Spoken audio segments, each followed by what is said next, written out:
Hello everybody, welcome back to another video, and today I'm going to be making potato wedges. First of all, you're going to need at least one decently sized potato. Then you're going to need a bowl. You're going to need salt, pepper, and olive oil. Here's the pepper, kind of hit it. And basically, if you're young, you might want to consider getting an adult to supervise you while cutting with the knife, because you also do need a knife.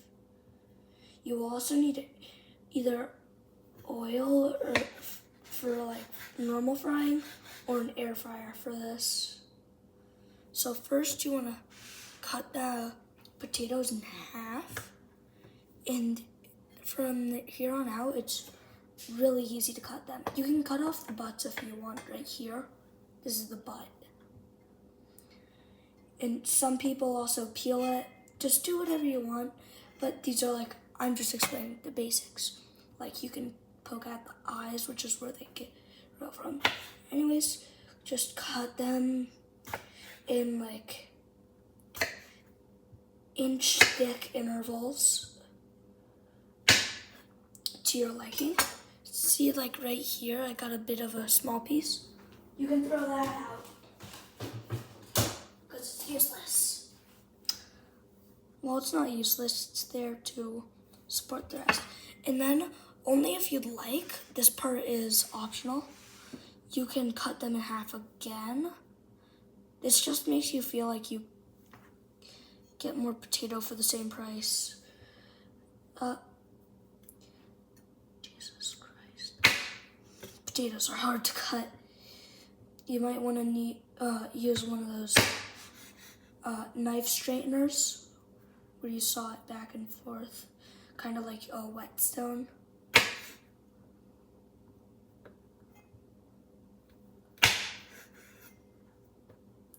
And when you're cutting, I recommend doing like a wave motion and start where you can already see the flesh, and then like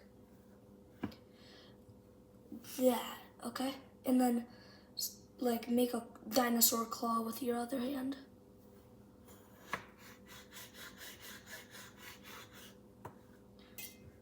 And never ever chop like this.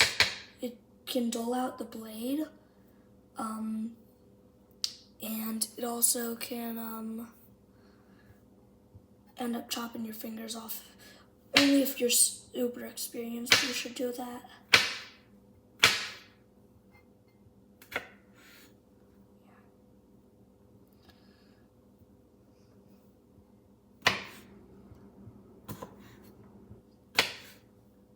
All right.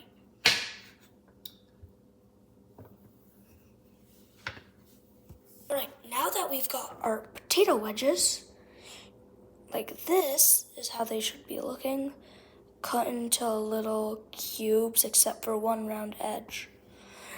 In that, kind of like a cartoon nose. Then you want to add, sorry if it's gonna be some bad recording, but I have to do this one-handed. A generous amount of olive oil. Oh shoot, Schneider security. I just used the last of my olive oil. That's not good. Okay, well I still have some left. That's the good news. Now, generous amount of salt. Season from higher up so it spreads out more. Generous amount of pepper, but not as generous as the salt because pepper's way stronger.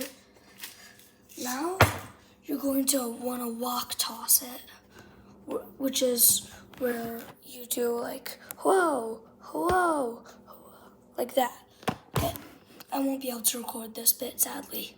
You've wok tossed it, nice. Now add some more salt and pepper. This time a bit less, on the salt and pepper, because you've already coated a lot of them. And potato-wise, by the way, I don't know if I mentioned this, I recommend using russets if you're gonna make a big batch of these. And otherwise, it's just up to you what you use. I think I'm using some of those like golden potatoes because they're a much more vibrant yellow.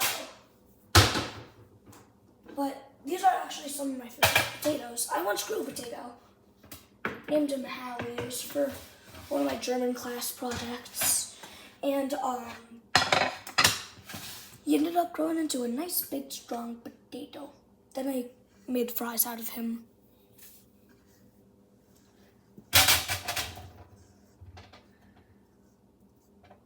Yeah.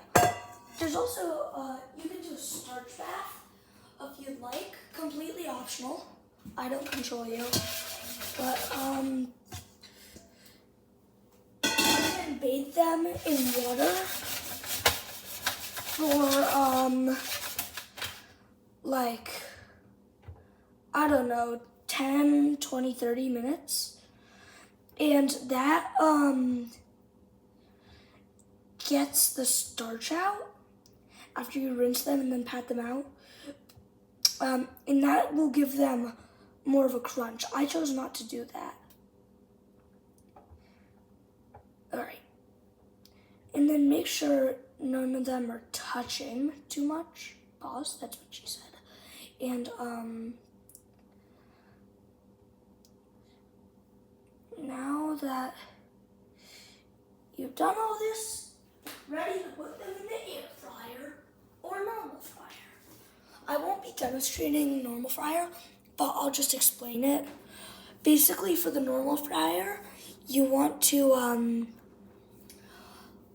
wait for the oil to start to look like more shiny at the top, and then like flick some water on it, and if it dances on it, then that means it's ready. You can add in your potatoes. I'd say wait about maybe 1 or 2 minutes, and then I think they're ready because potatoes cook really fast in oil. Now to the air fryer. For temperature and time-wise, I'd say about 400 degrees Fahrenheit for 12 minutes. I don't know what the temperature is in Celsius, but I'm sure you guys know how to do that. Set it and keep it in there while it's preheating, because this will kind of cook the bottoms out more. I don't really know how to explain it, but it really helps. Anyways, you may have noticed I put my oil away. That's because you do not want hot oil sitting in an oven for too long. It will start to steam, and then this can combust into a fire. If that happens, do not put water on it. Keep it away from electricity. You just started a grease fire on accident, most likely, and you want to smother it or use a fire extinguisher, because it doesn't go out like a normal fire. It goes out when its source of oxygen is restricted, which actually, yeah, that is how a normal fire works, but that's the only way to put out a grease fire. That's what makes it different. But yeah.